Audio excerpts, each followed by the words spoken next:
राम मंदिर को लेकर मनीष कश्यप ने कही बड़ी बात, सुन के आपके खून खौल जाएंगे। पहली बार मनीष कश्यप खुलकर बोले और कह दी बड़ी बात राम मंदिर को लेकर के। जैसे कि आपको पता है कि अयोध्या के राम मंदिर चर्चा का विषय बना हुआ है। बहुत सारे नेता यह हैं कि जो कि विरोध कर रहे हैं राम मंदिर का, नहीं चाहते हैं कि राम मंदिर का प्राण प्रतिष्ठा हो, प्रभु श्री राम फिर से धरती पे आए, ऐसा नहीं चाहते हैं। जैसे कि आपको पता ही है कि प्रभु श्री राम 500 सालों से कैद में थे, मुगलों के कैद में थे भाई, क्योंकि वहाँ पे मस्जिद था, बाबरी मस्जिद।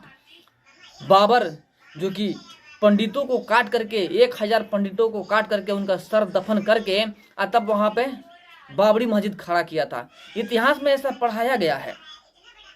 अभी तक हम लोगों को एक ऐसा इतिहास पढ़ाया जा रहा था जिसे पढ़ना हमारे लिए जरूरी ही नहीं है, सरासर गलत बात है। हमें पढ़ना चाहिए इतिहास में प्रभु श्री राम के बारे में, कृष्ण जी के बारे में, झांसी के रानी के बारे में, शिवाजी के बारे में, लेकिन इन सभी के बारे में संक्षेप में पढ़ाया जाता है।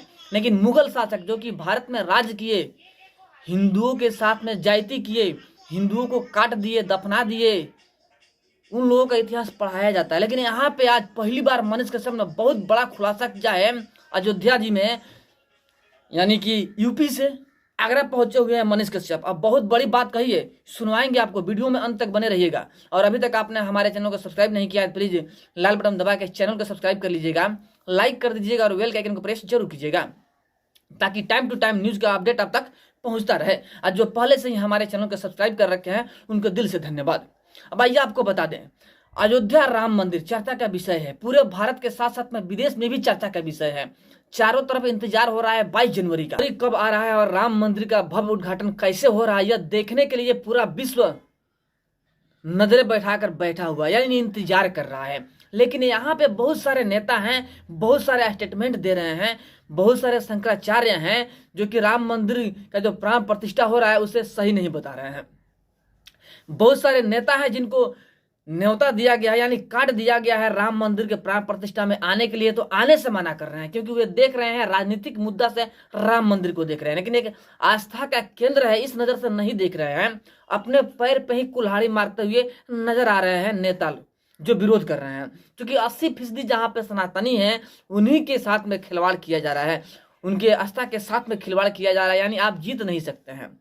और इसी बीच में यूपी के आगरा में पहुंचे हुए हैं मनीष कश्यप। अब मनीष कश्यप क्या बोल रहे हैं सुनिए उनके ही मुख से, और वीडियो का शेयर जरूर कीजिएगा, सुनिए। रावण भक्तों के ऊपर आप सवाल क्यों मेरे से पूछ रहे हैं? वो जाइए रावण के झुंड में जाइए, उनके भक्तों के झुंड में जाइए, उनसे सवाल कीजिए। अच्छा, जो नेता ने ऐसा बात बोला है उस नेता से आप पूछिएगा ना, तो आपका मार के माथा फाड़ देगा। बिल्कुल सही बात। वो क्या करेगा? मार के आपका माथा फाड़ देगा, बोलेगा कि आप जो है तब सवाल कैसे पूछ सकते हैं, और ज्यादा पूछेगा मेरे जैसा तो एनएस से लगा देगा वो सब। देखिए, मुगलों के औलादों ने हमें किताबों में पढ़ाया कि प्रेम की निशानी जो है वो आगरा है। क्या पढ़ाया था? आगरा के भाई साहब को हमने पकड़ लिया, बाहर से हमने अंदर ले लिया। इनसे पूछना चाहता हूँ, कहाँ था आपका? पहली बार अच्छा, प्रेम की निशानी कौन सा जगह है? वो ताजमहल को मनीष कश्यप ने कहा, मगर हम उस चीज को नहीं तवज्जो देते, हम तो केवल अपनी अयोध्या नगरी को तवज्जो देते हैं। अब अयोध्या प्रेम की निशानी क्यों है? जो 76 को पत्नी रखा था वो ताजमहल बनाया, वो पत्नी रखा था, तो प्रेम कितना करता था एक पत्नी से बताइए? वो पॉइंट में चला जाएगा, 0.000 में चला जाएगा। और ना कितनी दासियों को रखा था। राम अपनी पत्नी के लिए रावण से युद्ध किए, वनवासी थे, रावण से युद्ध किए। राम अपनी पत्नी के लिए इन सारी बातों पे पहली बार खुल करके, और रावण जो है महान विद्वान मनीष कश्यप बोलना शुरू किए हैं। शंकर को मतलब प्रश्न करके जो है अपने अंडर में कर लिया था। उस रावण से युद्ध किए बिना सोचे समझे कि मेरा क्या होगा, मेरे भाई का क्या होगा, मेरे वानरी सेना का क्या होगा, सिर्फ और सिर्फ हम अपनी पत्नी को किसी भी हाल में उस रावण से बचा के लेके आएंगे। तो राम का अयोध्या जो है प्रेम की निशानी है कि वो 76 को पत्नी रखने वाला जो शाहजहां, उसका जो है आगरा जो है, आगरा का ताजमहल जो है प्रेम की निशानी है। अब बताइए कौन सा है? राम मंदिर प्रेम की निशानी होनी चाहिए कि आगरा का ताजमहल जो है प्रेम की निशानी होनी चाहिए? प्रेम, समर्पण, राष्ट्रवाद। देखिए, आपने सुना मनीष कश्यप जो कि आगरा से बोल रहे थे ना, आगरा में दिखा रहे थे। उन्होंने कहा, देखिए सही बात है, हमें राम मंदिर के बारे में पढ़ाना चाहिए था, लेकिन मुगलों के बारे में पढ़ाया गया। हमें शेर शिवाजी के बारे में पढ़ाना चाहिए था, लेकिन अकबर के बारे में पढ़ाया गया। देखिए, यहाँ पे जो हिंदू देवी देवता और हिंदू मर्यादा पुरुषोत्तम जो लोग हैं उनके बारे में इतिहास में नहीं पढ़ाया गया। यहाँ पे सिलेबस को चेंज करना जरूरी है। भारत का जो सिलेबस है ना, उस सिलेबस को चेंज करना बेहद जरूरी है, क्योंकि हमें जानना जरूरी है प्रभु श्री राम के बारे में, भगवान श्री कृष्ण के बारे में और अयोध्या के बारे में, शेर शिवाजी के बारे में, झांसी की रानी के बारे में, इन लोगों के बारे में जानना बेहद जरूरी है, न कि मुगल शासकों के बारे में। लेकिन इतिहास में मुगल शासकों का ही विवरण मिलता है, जो कि सरासर गलत है। आगरा का ताजमहल प्यार का प्रतीक बताया जाता है, जो कि एक तेजो महल है, लेकिन इतिहास में उसे दाब दिया गया है, ताजमहल बताया गया है। तेजो महल को दबा करके ताजमहल बनाया गया, जो कि शिव जी का मंदिर बताया जाता है तेजो महल। लेकिन जांच का विषय है, जांच होगा तो पता चल ही जाएगा कि ताजमहल है कि तेजो महल है। लेकिन योगी आदित्यनाथ भी एक इंटरव्यू के दौरान बोले हुए थे कि आगरा का ताजमहल ताजमहल नहीं, एक तेजो महल है। यह जांच का विषय है, धीरे धीरे जांच होगा और पता चल ही जाएगा कि आखिर मुगल शासक कहाँ पे गए और कहाँ पे क्या चीज का दमन किया है। हमेशा से मुगल शासक जब आए थे तो जितने भी हिंदू के देवी देवता थे ना, उनको दाबने की कोशिश की, उनको तोड़ने की कोशिश की। आप सोच सकते हैं कि भारत में आखिर मुसलमान कहाँ से आ गए भाई, जबकि मुसलमान भारत में थे ही नहीं।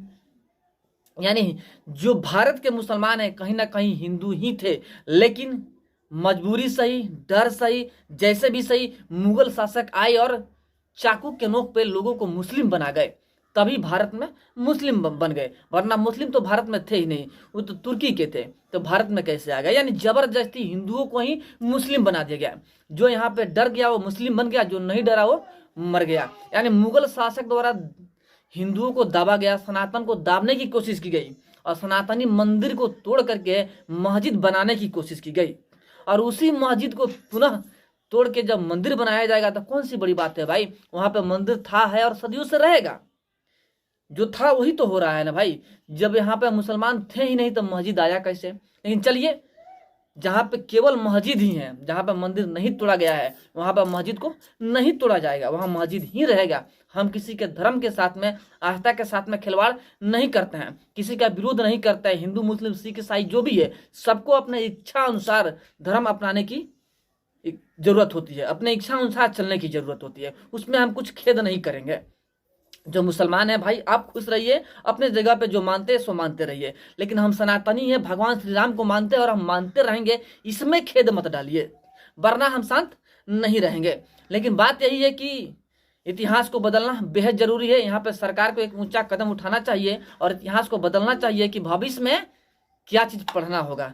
मुगल शासकों को हमेशा हमेशा के लिए किताब के पन्नों से हटा देना चाहिए। उनके बारे में हमें पढ़ना जरूरी नहीं है, हमें अपने बारे में पढ़ना जरूरी है, भारत के बारे में पढ़ना जरूरी है, सनातन के बारे में पढ़ना जरूरी है। तो इसी सब का सिलेबस तैयार होना चाहिए, ना कि मुगलों का सिलेबस। जो हम पर अत्याचार किया, जिसने हमें मारा काटा, उसके बारे में जानने की हमको क्या जरूरत है।